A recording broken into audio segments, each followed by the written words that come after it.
बिस्मिल्लाहिर्रहमानिर्रहीम स्टूडेंट्स। तो नेक्स्ट बेटा आज हमारा चैप्टर नंबर 6 का इम्पॉर्टेंट टॉपिक है बर्नौलीज इक्वेशन। तो पहले बेटा बर्नौलीज इक्वेशन जो है उसकी स्टेटमेंट देख लें। स्टेटमेंट के अंदर बेटा बर्नौली क्या कहता है जी कि अगर आपके पास एक पाइप है, pipe of non uniform cross sectional area, तो उस पाइप के किसी भी पॉइंट के ऊपर बेटा तीन चीज़ों का सम जो है वो हमेशा कांस्टेंट रहेगा। वो तीन चीज़ें बेटा आपके पास कौन कौन सी हैं? उसमें कहते हैं सबसे पहले बेटा प्रेशर, दूसरा है बेटा kinetic energy per unit volume, और तीसरा है potential energy per unit volume. और मैथमेटिकली बेटा मैंने इसे ये लिख दिया है P plus 1/2 rho V square plus rho GH and it is equal to constants. अब दो बातें बेटा आपने यहाँ पे इंपॉर्टेंट है जो समझनी है। पहली कि kinetic energy per unit volume, इससे क्या मुराद है? Potential energy per unit volume, इससे क्या मुराद है? काइनेटिक एनर्जी का तो बेटा आपने पढ़ा है कि ये 1/2 mv स्क्वायर होती है, और अगर मैं इसे वॉल्यूम से डिवाइड कर दूं तो ये kinetic energy per unit volume बन जाती है। इसमें बेटा ये डेंसिटी मैस बाय वॉल्यूम है। इस डेंसिटी की जगह अगर आप मैस बाय वॉल्यूम डालें ना तो ये आपके पास क्या बन जाएगी? ये बन जाएगी 1/2 mv square divided by v। तो ये बन गई kinetic energy per unit volume. इसी तरह रो GH में रो की जगह बेटा आप m/v डालेंगे तो mgh होता है ग्रेविटेशनल पोटेंशियल एनर्जी। तो potential energy divided by volume, तो ये potential energy per unit volume बन गया। पहली बात क्लियर हो गई। दूसरी बात, जनरली जब आप फिजिक्स के अंदर क्वांटिटीज को ऐड करते हो तो सेम यूनिट्स वाली जो क्वांटिटीज हैं वो ऐड होके कोई एक वैल्यू हमें देती है। तो यहाँ पे तो हमें ये लग रहा है कि प्रेशर एक अलग फिजिकल क्वांटिटी है, काइनेटिक एनर्जी और पोटेंशियल एनर्जी अलग फिजिकल क्वांटिटीज हैं और इनके यूनिट्स भी डिफरेंट है। काइनेटिक एनर्जी और पोटेंशियल एनर्जी की क्या यूनिट है? जूल। प्रेशर की पास्कल। तो फिर ये ऐड कैसे हुई? तो बेटा ऐड ये ऐसे हुई कि बेसिकली ये तीनों टर्म्स प्रेशर को रिप्रेजेंट कर रही हैं। प्रेशर की यूनिट क्या है? पास्कल।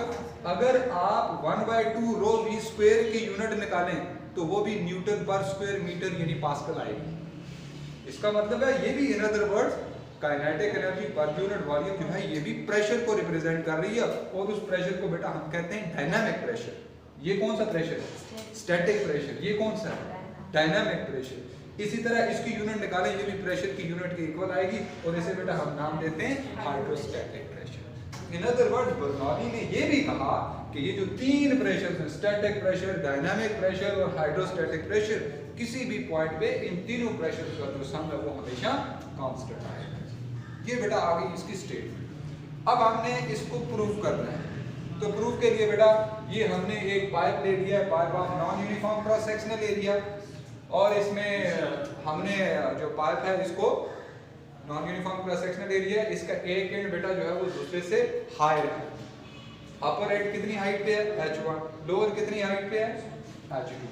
फर्दर अपर एंड के ऊपर बेटा क्रॉस सेक्शनल एरिया आ गया a1, फ्लूइड की स्पीड v1, और t टाइम में कितना डिस्टेंस कवर किया? Delta x1। उतने ही टाइम में इधर कितना डिस्टेंस कवर होगा? क्रॉस सेक्शनल एरिया a2 आ गया, स्पीड v2 और प्रेशर p2 आ गया। और इसमें ये देख लें p1 और p2 आपस में अपोजिट है। ठीक है, वो अपोजिट कैसे होंगे? बेसिकली देखें ना, जो आपका फ्लूइड है पाइप के अंदर वो कैसे फ्लो कर रहा होता है कि जो पीछे वाला फ्लूइड है आगे वाले फ्लूइड को पुश कर रहा होता है। ठीक है, या इन अदर वर्ड आपने जब पाइप के अंदर फ्लूइड को मूव करवाया तो आपने एक्सटर्नल प्रेशर लेट से उसको दिया, तो ये P1 लेट से वो प्रेशर है। ठीक है, अब साथ ही बेटा आपने ये पढ़ा कि अगर पीछे वाला फ्लूइड आगे वाले फ्लूइड पे फोर्स लगाता है तो आगे वाला फिर पीछे वाले पे भी लगाएगा। तो इसका मतलब है ये P2 बेसिकली जो है it relates with reaction force, यानी जो आगे वाला फ्लूइड है पीछे वाले पे जो प्रेशर लगा रहा है ये उसको डिनोट कर रहा है, या हम इसे एटमॉस्फेरिक प्रेशर भी कह सकते हैं। और ये दोनों एक दूसरे के क्या हैं? अपोजिट हैं। तो अब बेटा फिर हम सबसे पहले यहाँ पे जो अपर एंड के ऊपर फ्लूइड को मूव करवाने में वर्क हो रहा है सबसे पहले हम उसको कैलकुलेट करेंगे। तो उसकी कैलकुलेशन के लिए बेटा आप देखें हमें दो चीजें चाहिए होंगी वर्क के लिए, एक फोर्स चाहिए होती है और दूसरा डिस्प्लेसमेंट। डिस्प्लेसमेंट तो मौजूद है डेल्टा x1, फोर्स निकाल लेते हैं। एज ये बेटा आपने पढ़ा है प्रेशर होता है फोर्स बाय एरिया। तो यहाँ से बेटा फोर्स आ जाएगी आपके पास P1A1। It's your equation number 1। अब हमारे पास फोर्स और डिस्प्लेसमेंट दोनों मौजूद हैं, वर्क निकालना है।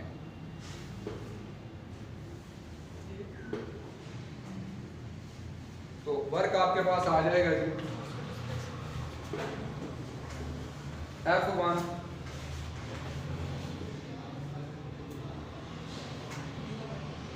into delta x। फोर्स और डिस्प्लेसमेंट सेम डायरेक्शन में, थीटा 0, सो हम cos थीटा वाला फैक्टर यहाँ पे नहीं ला रहे। F1 की जगह बेटा वैल्यू सब्स्टिट्यूट कर दें, P1A1 into delta x1। You have used equation 1। Similarly बेटा at the lower end W2 किसके इक्वल आ जाएगा? वो जो मैं बात कर रहा था रिएक्शन फोर्स का, वो कितना वर्क होगा? Similarly at lower end W2 will be equal to minus P2A2 into delta x2। Negative sign shows that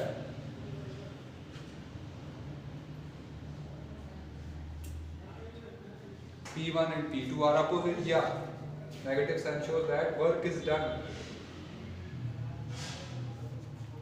against fluid force।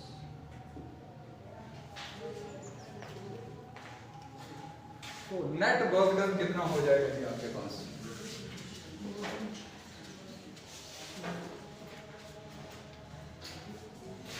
Now net work done W will be equal to W1 plus W। W1 आ गया बेटा आपके पास P1A1 delta x1 plus, चूंकि negative sign है W2 के साथ तो हम यहाँ पे फिर माइनस लिखेंगे P2A2 डेल्टा x2। अच्छा, अब ये डेल्टा x बेटा distance covered in t time है, और डिस्टेंस हम फाइंड आउट कर सकते हैं by using the relation S is equal to V cross T। तो फिर इस रिलेशन में हमारे पास क्या आ जाएगा? ये आ जाएगा बेटा P1A1 डेल्टा x की जगह V1 into T। सिमिलरली बेटा यहाँ पे आ जाएगा A2 into V2 into T। आगे बेटा आप रीजन इसका लिख सकते हैं, डेल्टा x1 किसके इक्वल है? V1 क्रॉस T के, और डेल्टा x2 किसके इक्वल है?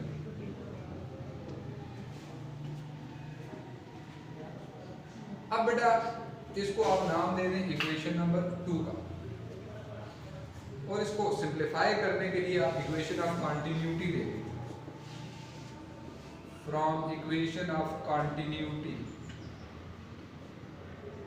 इक्वेशन ऑफ कंटिन्यूटी में बेटा आपने पढ़ा था कि A1 V1 is equal to A2 V2, यही पढ़ा था बेटा। सो दोनों साइड्स को बेटा आप T से मल्टीप्लाई कर दें। A1 V1 into T is equal to A2 V2 into T। अब जरा गौर करें, T मल्टीप्लाई करने से इस इक्वेशन पे क्या फर्क पड़ा? ये V into T किसको रिप्रेजेंट करता है? डिस्टेंस को। डिस्टेंस को क्रॉस सेक्शनल एरिया से मल्टीप्लाई करो, क्या बनेगा? वॉल्यूम। ये देखें V1 into T क्या है? डिस्टेंस। डिस्टेंस एरिया से मल्टीप्लाई हो रहा है, इट मींस ये वॉल्यूम है। It is the volume of the fluid at upper end. और ये किसके इक्वल है? It is equal to volume of the fluid at lower end. तो इसका मतलब है कि ये जो इक्वेशन नंबर 2 में A1 V1 T और A2 V2 T है, ये दोनों वॉल्यूम को रिप्रेजेंट कर रहे हैं और ये दोनों इक्वल है। अगर ये दोनों इक्वल है बेटा तो फिर हम इसको सिंपल वॉल्यूम V से रिप्रेजेंट कर देते हैं। Now substituting this value,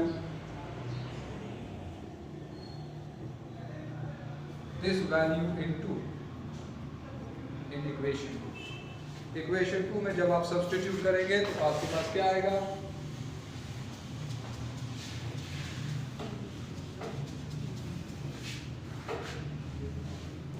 W is equal to P1 into V minus P2 into V। Simple है, A1 V1 into T, ये वॉल्यूम से रिप्लेस हो, कॉमन आ रहा है V, P1 minus P2। और बेटा आपने पढ़ा है डेंसिटी होता है मास बाय वॉल्यूम, तो वॉल्यूम हो जाएगा मास डिवाइडेड बाय डेंसिटी। तो ये बेटा आपने क्या किया, जो नेट वर्क डन है बेटा वो आपने फाइंड आउट कर लिया।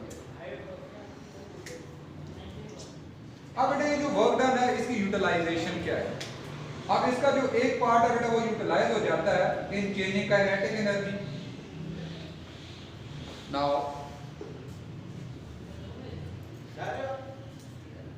part of this work, basically work is equal to change in energy है, पढ़ा है ना work energy principle। part of this work is utilized in changing kinetic energy and part is used in changing potential energy of fluid। so change in kinetic energy बेटा कितना आएगा 1/2 mv2 का square minus 1/2 mv1 का square है, where v1 and v2 are velocities at upper and lower end। similarly बेटा change in potential energy किसके equal हो जाएगा, it will be equal to mgh2 minus mgh1। तो चूंकि ये जो वर्क डन है ये चेंज हुआ है काइनेटिक और पोटेंशियल में, तो law of conservation of energy कहता है this work done must be equal to sum of these two changes. So apply law of conservation of energy, applying law of conservation of energy. Law of conservation of energy says that work done must be equal to change in kinetic energy plus change in potential energy। तो ये value substitute करें बेटा, ये m by rho है into p1 minus p2, change in kinetic energy 1/2 mv2 का square minus 1/2 mv1 का square plus mgh2 minus mgh1। अब आप बेटा ये जो नेगेटिव टर्म्स है, बल्कि उससे पहले आप राइट हैंड साइड में जो पैरामीटर्स कॉमन है वो कॉमन ले लें, तो ये आपके पास आ जाएगा ये m कॉमन तमाम पैरामीटर्स।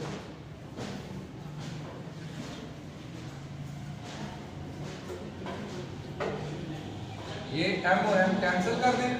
नेक्स्ट स्टेप में देखिएगा ये जो रो है बेटा मैं राइट हैंड साइड पे ले जाके सबसे मल्टीप्लाई कर देता हूँ, तो ये आ जाएगा आपके पास 1/2 रो v2 का स्क्वायर, ये रो v1 का स्क्वायर बन जाएगा, ये रो gh2 और ये रो gh1।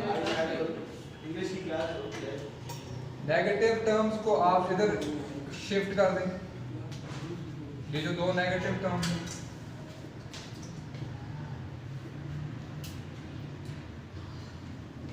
और ये माइनस p2 को राइट हैंड साइड पे शिफ्ट करेंगे।